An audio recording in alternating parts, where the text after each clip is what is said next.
Mura ko guwak-guwak sa gym. So first, dan ako diha karon mag-drink sa taog something para mag-forward na pod sa lain. Nice color. Yeti. Ay, Maria. So first time na ako magamit aning 25%, naka-incline siya, which is gibutang na ko na siya number 63. So ang ang incline di ay pasaka siya, mura kag musugida sa bukid. Diha makita ang calories, ang minutes, distance, hour, og speed. So diras ako taman, mag-forward na ko sa line. Second, dari ko adjust ko lang siya.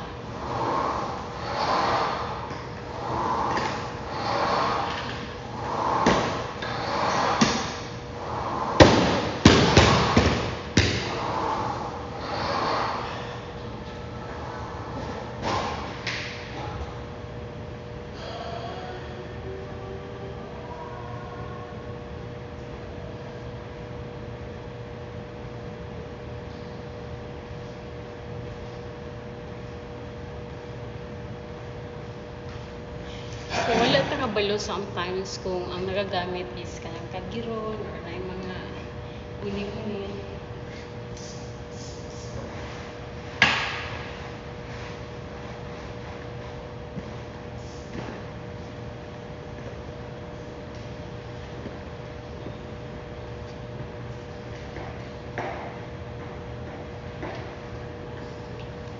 So, alcohol ni siya, free from here. I-try ko kung kaya na.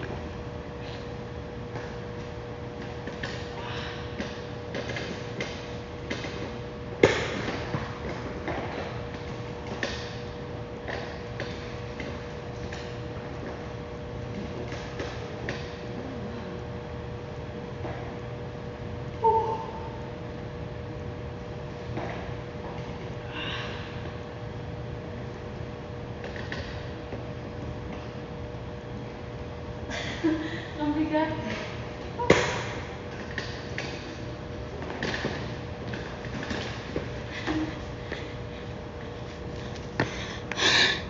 It's funny, usahay gahapon nakakuha ko 3 times 5. 3 sets by 5. Karon mura bukat. Nag-incline mong good dito, which is kanang kapoy ng kayo. Pero magpahuway sa ako tapos balik ko dire. Pero mao to how it works. Pang ano sa tummy. Okay naman dyan akong lawas. Nalang ko yung belly nga na bitaw. Dakuon man nata akong bae. Pero so far wala pa ko nagtaba. Kanya nga akong pinakataba. Sa una payat ko. So karon tama-tama lang.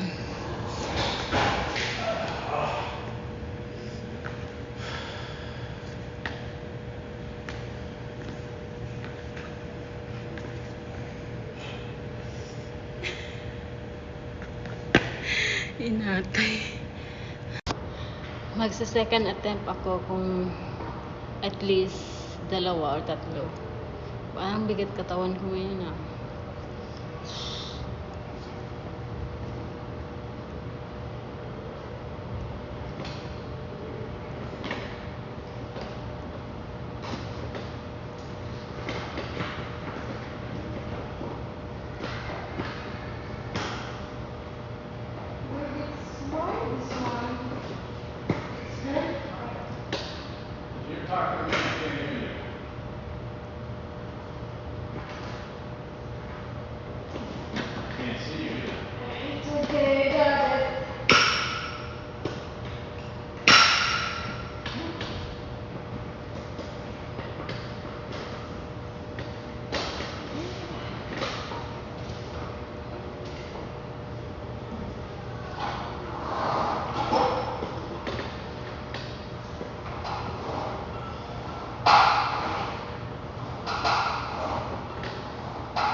Parang naka 5 ako doon. So, dapat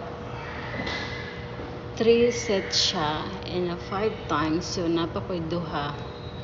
Duha ka set, 5 times. So,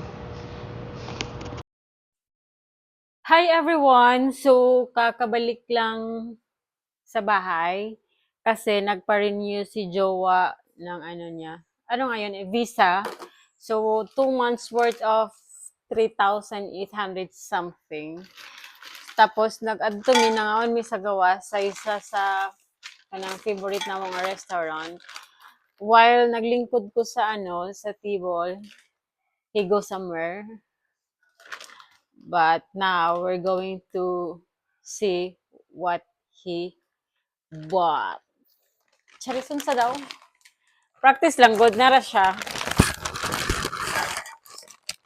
Mabigat. So, siya ang nag-ano nag-buy. Wala ko idea kung unsa ni siya. Wine something?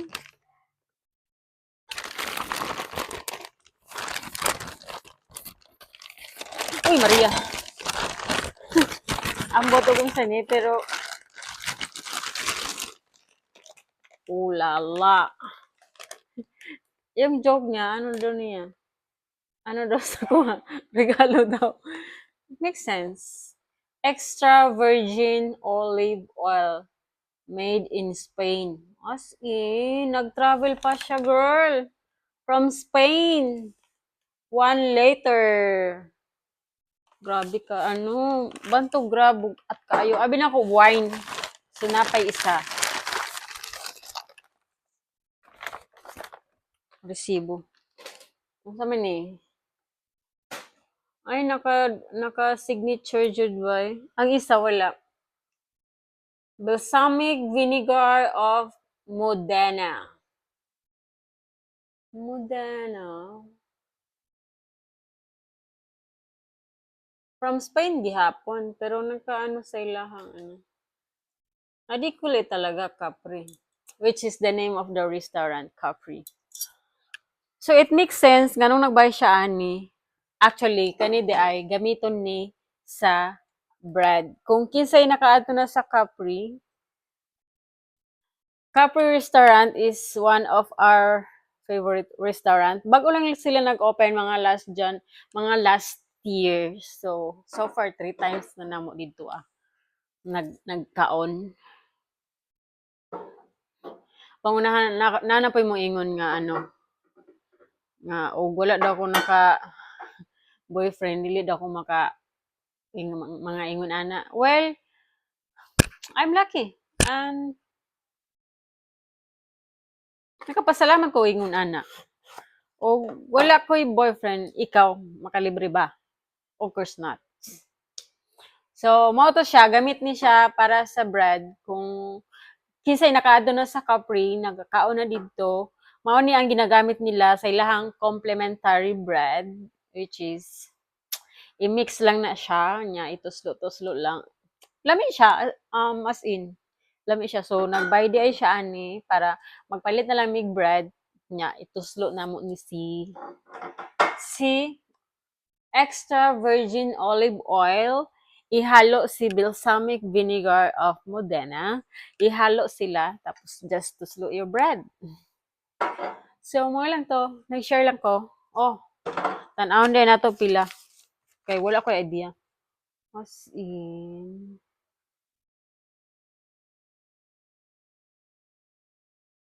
wow, na-surprise ko. Hinoon, gi-travel pa ba ya from Spain to Philippines? Dili lang ko mo ingon sa presyo. Pero magpatag na ako, useless gihapon basig na nga adto na mo sa sa Capri. But if wala, na mo yung 50 peso kung makatag na mo pila ang duha ka item. So mao lang to. But anyway, nag-adto din sa immigration niya, daghan kay mga afam dito. Charis. Feel na ko, as in, kanang, maglibog ka, klase-klase ang baho, klase-klase ang tao. mga Chinese, mga Indian, mga Sri Lankan, mga Malaysian, Europe, or somewhere in the USA, kanang halo-halo. Halo-halo ang baho. Feel na ako rang uyab ang gwapo dito. But, feel lang nako to ha. Ciao!